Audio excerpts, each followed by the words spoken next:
Hey, Mitch. Hey Ed, what's up?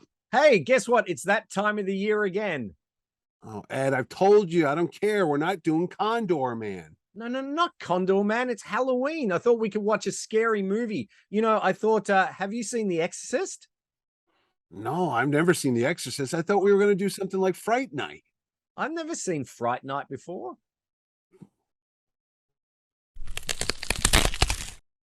I thought you said you've never seen The Exorcist. Oh, I haven't. I was just thinking more about Condor Man. Let's just start the show.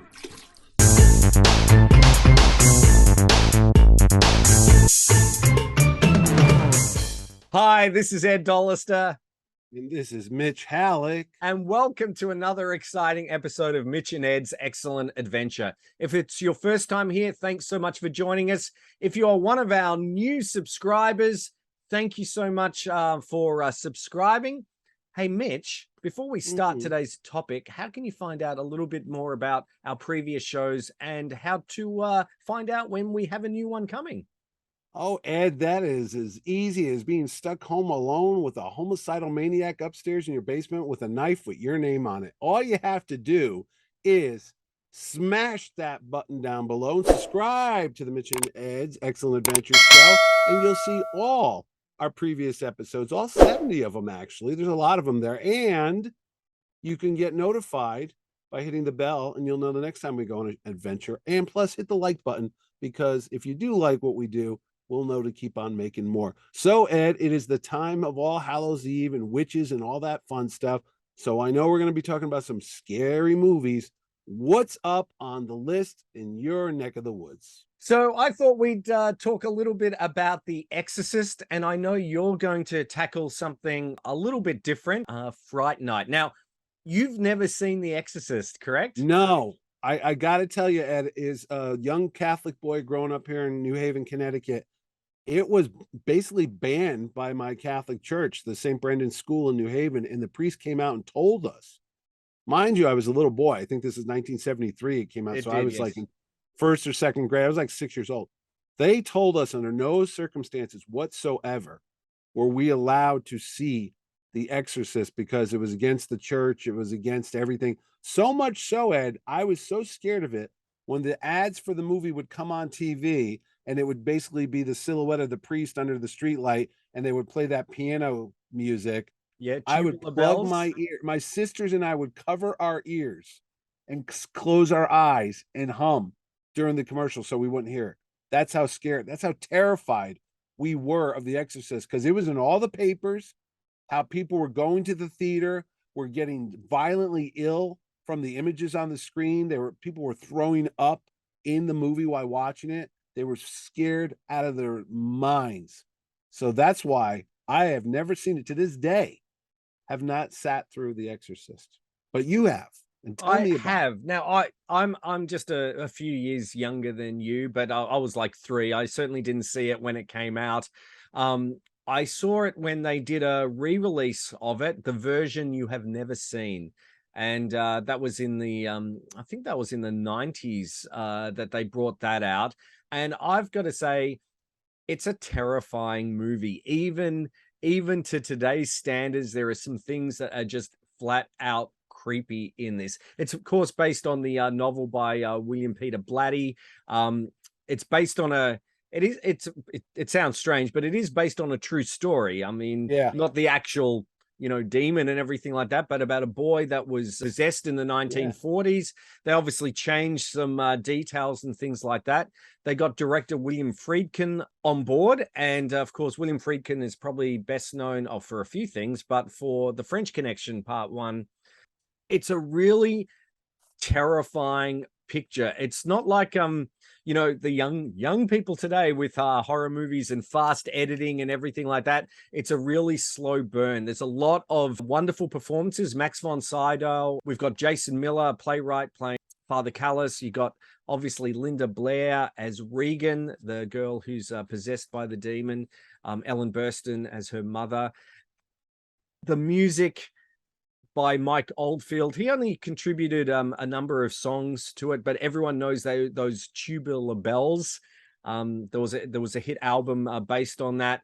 You've also got the amazing special effects by makeup wizard Dick Smith, who actually hired as his assistant Rick Baker, who you would probably know if you've watched any of our movies. But Dick Smith did the amazing effects for The Godfather. He had to age Max von Sydow because he was only in his 40s. A lot of people didn't realize that was actually makeup. It was that good. I think Dick Smith also did. Do you remember Little Big Man with Dustin Hoffman? Dustin Hoffman. Yeah, where he was like that old, the old man at the end. Some incredible makeup there. I think of that when we did the Lone Ranger with Johnny Depp and they aged Tonto. I always think of that movie like, oh, that's how they did that. But yeah, I know what you're talking about. Absolutely right. So the film was controversial, as you mentioned, for a lot of things. The Catholic Church actually, some of the Catholic Church actually endorsed this film because in the end, I mean, really, God, Catholic Church all wins. They exercise the excise, not exercise. Can you imagine that? Bit of Jane Fonda. They exercise the demon out and they win. The demon has a name, isn't like begins with a P, isn't it? Pazula. Pazula, yeah. That's right. That sounds like no, it does. My grandmother used to make that on the weekend. Something like that. Yeah, it was white beans and some noodles. Pasta fazola. Yeah. That's right. It was controversial for a number of scenes. The head turning around that you see, with the amazing effects work by Dick Smith. There's the pea soup. There's a scene, I won't go into the detail, that there was talk of subliminal messaging. I had always heard that. Is that not true, or is that like a urban myth that they had? The director William Friedkin said basically, if you can see it, it's not subliminal. So I know that they added for Jason Miller's dream sequences that image of the demon, which is that horrendous half animal, half human. Really? Yeah. I thought in the actual film, when things used to be on film, like every so many frames, he had inserted that. So when people were watching it, they couldn't figure out why they were getting so upset and going home and having nightmares. It's because it was subliminal in there. Are you telling me that's not true? Well, from what I've read, that they didn't subliminally put any images in there. There was a trailer that did come out that did have flashes like that. And it had to change. So really? there's a lot of disturbing imagery in there. There's a lot of iconic imagery. Of course, you think of Regan's room with the padded bed. They actually spent about $200,000 to refrigerate the room so that you could see the breath. Nowadays, it's all done digitally, of course. And William Friedkin had some unorthodox directorial methods. He sort of subjected his actors to a lot of frights and scares, unexpected things. When basically when Regan throws up, she was, they rehearsed it. She was supposed to throw up on the chest of the father. However, they changed it so it would go into his face, so he could elicit a reaction. He would shoot blanks without the knowledge of off camera, to scare and get a visceral reaction. A lot of injuries during the filming. I know that people have said it's cursed and everything like that, but it's like the curse of King Tut's tomb, when it's more coincidence than a lot of those things. But Warner Brothers didn't think it was going to be do very well at all. They had trouble casting it originally. They were going to get Marlon Brando as the lead. However, Friedkin said, I don't want to be a Brando pick. It would have been a Marlon Brando film. So that's why he went with Max von Sydow, who happened to look a lot like the actual priest from the actual story. So it didn't have a lot of big names really in it. They opened it. It's a funny on Boxing Day in 1973. Doesn't seem like a Christmas sort of day film. After Christmas, really? Correct. Yes. So yes. So they opened it and it was a blockbuster. This outgrossed The Godfather. It was up to that stage, it was Warner Brothers' highest grossing movie of all time. It was one of the highest grossing movies in Japan, of all things.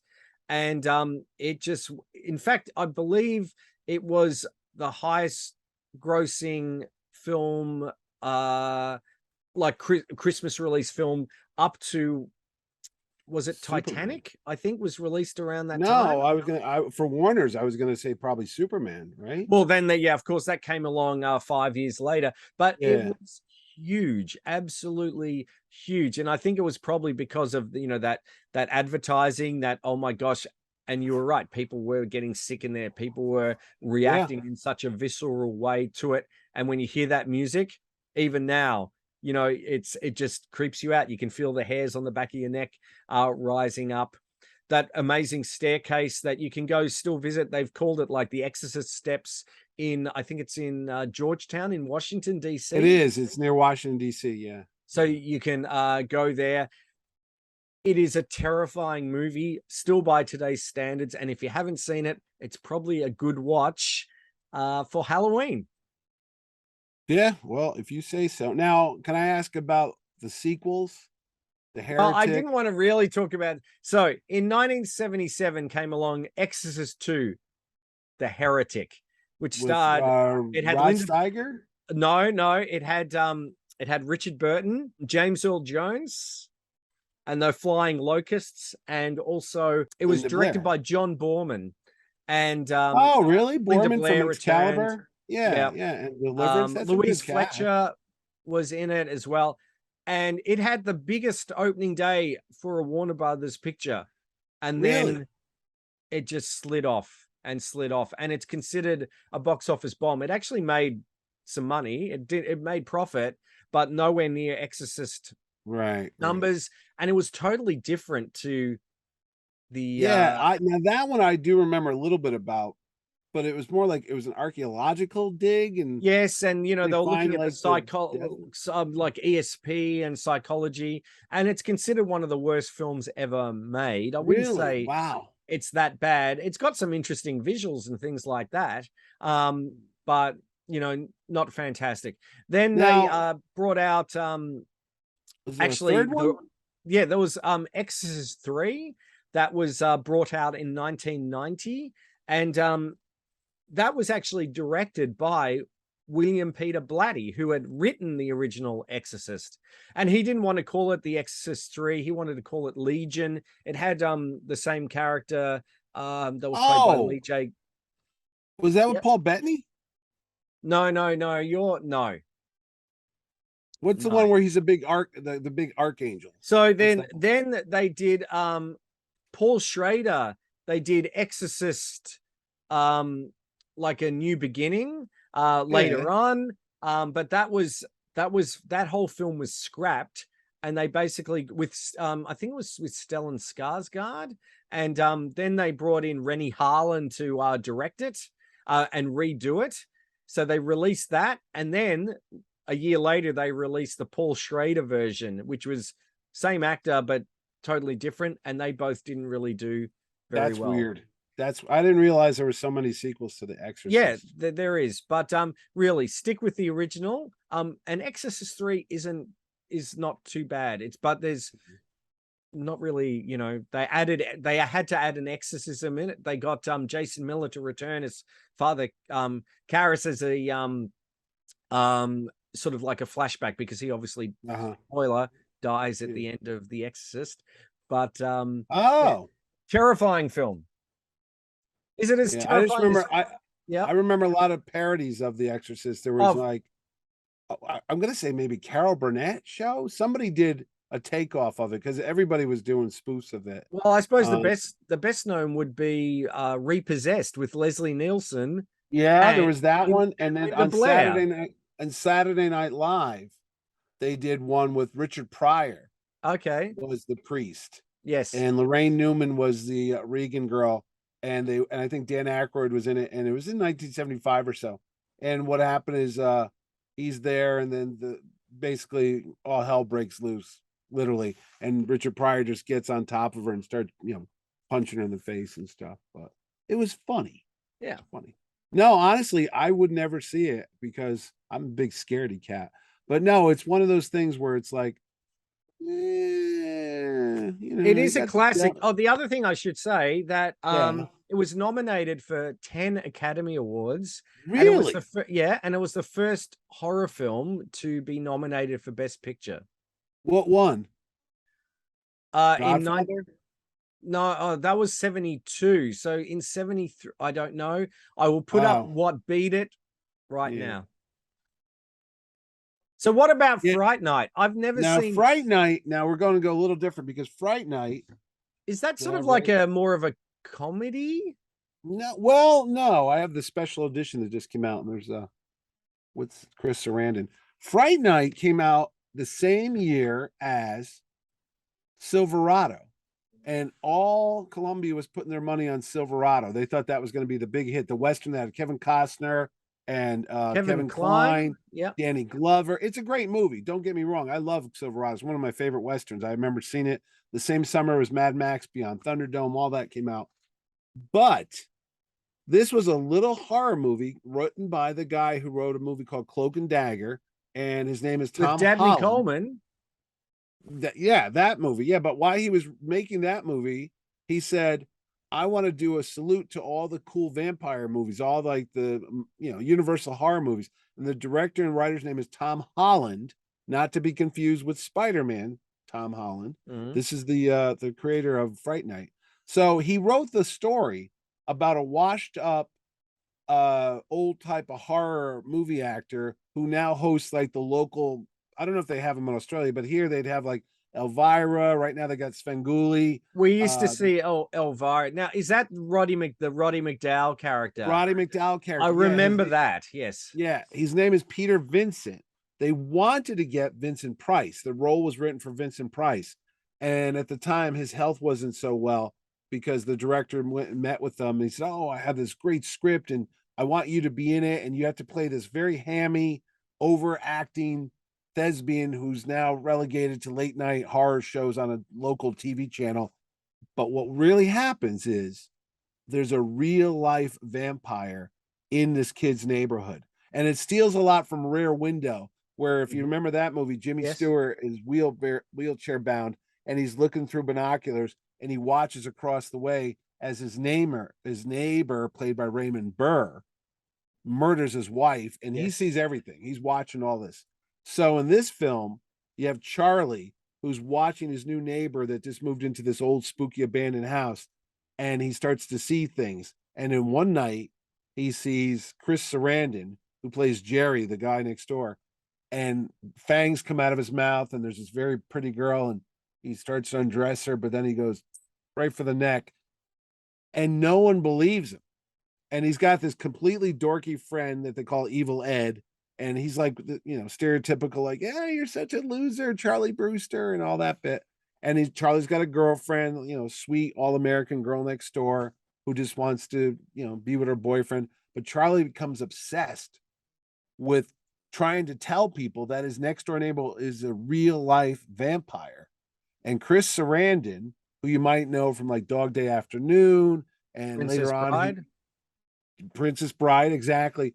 He was a real serious actor, and he didn't want to do the movie. They gave him the script, and he read it, and he goes, "Oh my God, this script is amazing. I got to do this." So they sat down, and the director, Tom Holland, this was his first ever directing film. He wrote films, but he never directed one. So, you got to have a lot of faith in this fella. Mm-hmm. So he sold the picture. He got Chris Sarandon on board. And like I said, they couldn't get Vincent Price, but they got Roddy McDowall, who people remember, of course, from the Planet of the Apes movies, but he was in a lot of movies since he was a little kid. He was in the Poseidon Adventure, a lot of cheesy TV shows like Night Gallery, Fantasy Island. I mean, you knew Roddy McDowall. He was one of those actors. The Love Boat. The Love Boat. Yeah, he would be that guy. Yeah. And basically, when they brought him the script, they said, you have to play this washed up guy. And he didn't have any airs about him. He was like, no, I get it. This is basically me. He knew he wasn't Richard Burton or Sir Laurence Olivier. He knew his like spot in Hollywood was like, a B-roll, B-movie actor. So he was fine with it. And he does a fantastic job in this movie. So they convince him to come over to take care of the vampire because he thinks these kids are just making it up, like they've watched too many horror movies. But no, sure enough, it comes out there. And the effects fella, Richard Edlund, he was the special effects makeup fella. So he starts going around and gathering some folks there to do the effects. Now, at this time, you already had like Rick Baker, who won the effects award, Academy Award for American Werewolf in London. Mhm. You had The Howling, which was another werewolf movie. You had Wolfen. There was a lot of horror movies coming out around this time, but this was practical effects, not like CGI and all that jazz. So this movie is a fantastic movie to watch if you're into makeup, because they would do, like, you know how the heads melt away at Raiders Lost Ark, Yes. where they just made like a gelatin and then they take a hair dryer Yep. off camera, a heat gun, and they just kind of melt the Nazis and stuff. They use a lot of those effects in the film where they have people's hands melt away and their flesh is melted off of them and all that stuff. A lot of in camera Mhm. effects as opposed to CGI. So Fright Night is fantastic because it has a lot of really good old fashioned gooey effects, if you will, just blood and guts and all that stuff. But it's got a great story about, this nerd who's saving the world from the bad guy. It's a lot like my other favorite movie, The Night Stalker, where you got the same story. You got a Mhm. down and out reporter, Darren McGavin, who's got to save the world from a vampire in Las Vegas. Yeah. So this time it's a vampire in your neighborhood. The music is fantastic. It's done by the same composer who did the Terminator. You know that dun dun dun dun dun. Is that Dun, dun, dun, is dun. that Brad Fiedel? Did he? That's exactly correct. Yep. Yes. He's the one that came on board. He did the music for this. It's got almost and you're gonna like this. It's almost got like a disco Hmm. sound to some of the music, because Yep. we're talking like the mid 80s. You Yep. got Miami Vice, you've got a lot of that, like, MTV type of Yes. soundtrack going on there. A lot of synthesized music and such going on. I just can't tell you. And there's a lot of good and evil. The best acting in this movie, and it's a lot like your Exorcist movie, is Roddy McDowall as Peter Vincent. He confronts Chris Sarandon as vampire. And he has his bag of tricks. He has garlic and he has the holy water. And Yes. you see Chris Sarandon basically drink the holy water, and like that doesn't do anything.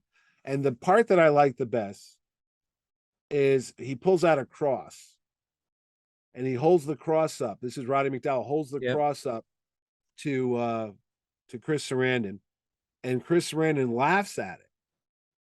And he goes, "That's not going to work. You have to have faith for that to work." And there's a great moment of acting where you see Roddy McDowall, who's basically this big cowardly lion type thing, like he's just, he's a wimp. And he takes the cross and he knows he's washed up and he's just like a loser, but he holds the cross back out again. And somehow inside of him, he believes in everything. He believes in the power of God and the cross. And he thinks about it, and then he puts the cross back out again, and he shows it right towards Chris Sarandon. And then you see Chris Sarandon's eyes widen, and he starts to scream in pain because the power of the faith is coming through, and the cross suddenly has, abilities to combat this vampire. And then I always remember that scene in the movie when he just like looks and he does one of those wink and nod and he puts it back up again. And then I mean it's got the old Bela Lugosi where he transforms into a bat and they would do it with animation.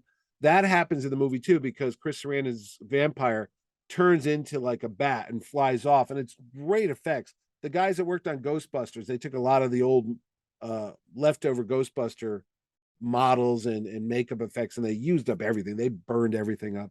And he does that transformation into a bat and flies off, but it's done animated. It's a shadow on the wall, so it's like a salute to the old time Universal horror movies.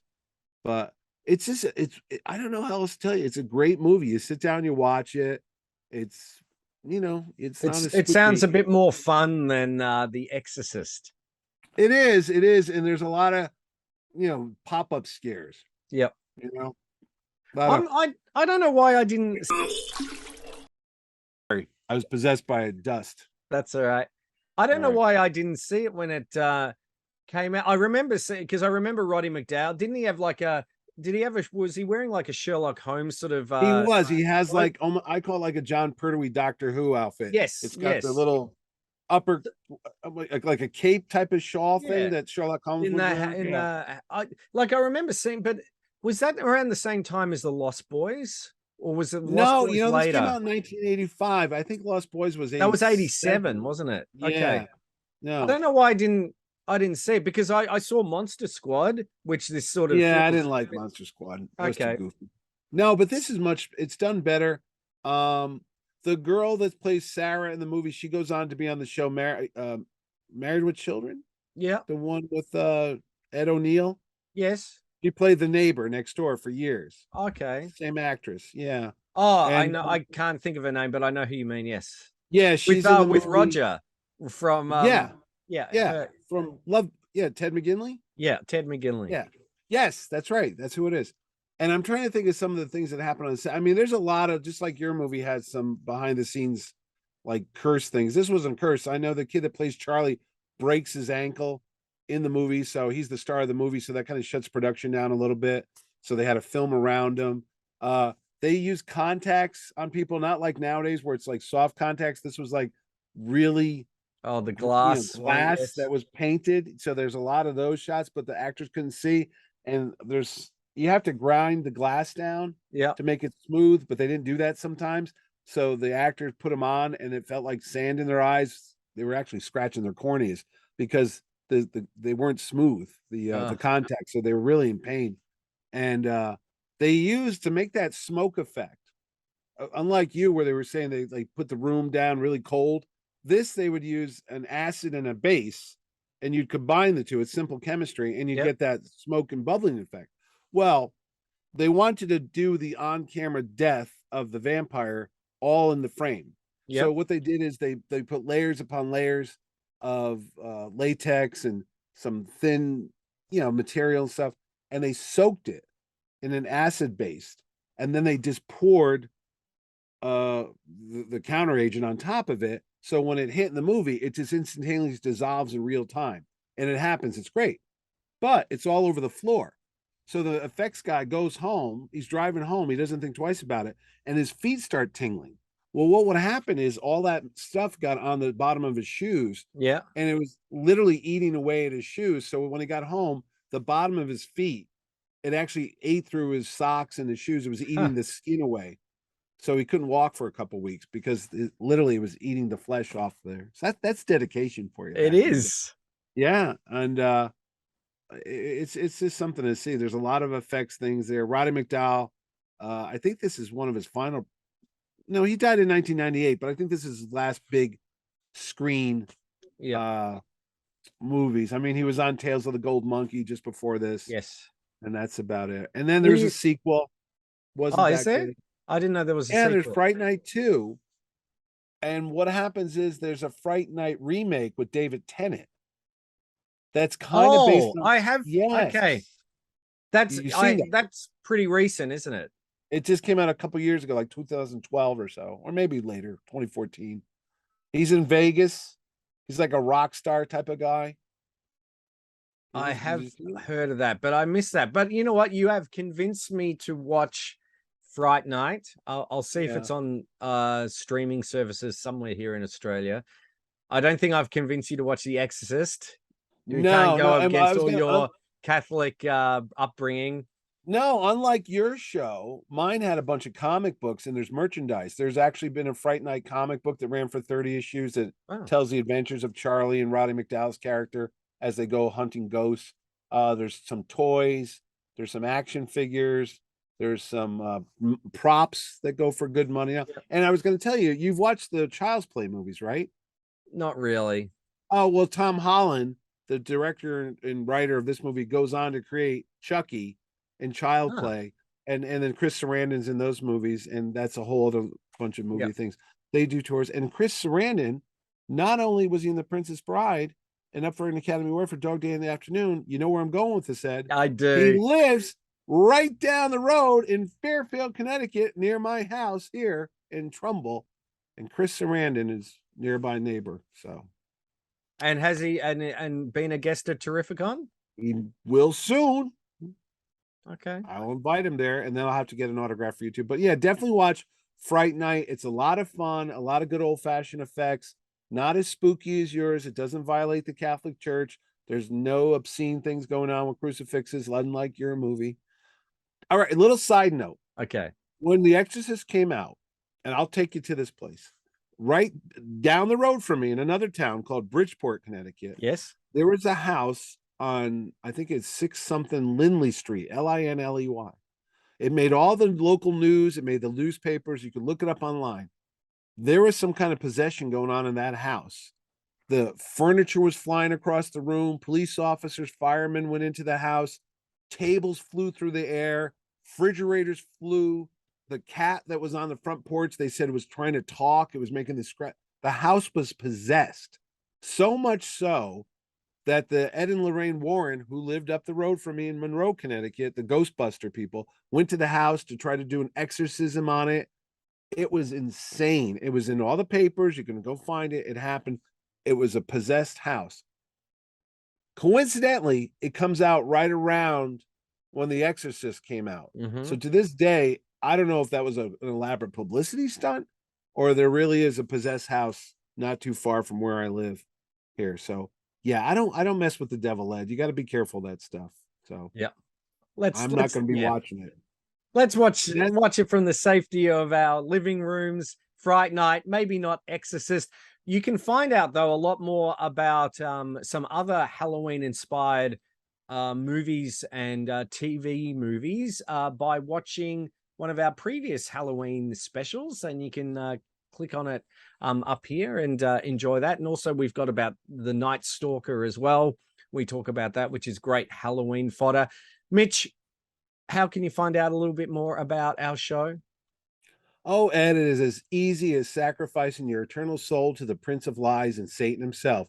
All you have to do is hit the subscribe button below, and you too will be damned forever to watch Mitch and Ed's excellent adventure. And hit the notification key so you'll know the next time some poor soul gets sent down to the bowels of the earth. That's right. And watch Condor Man. So that's it. Hope you have a happy Halloween or just enjoy these horror movies when you get a chance. Signing off for this week. This is Ed Dollister. And this Mitch Trick or Treat Halleck. We'll see you next time. Thanks for watching.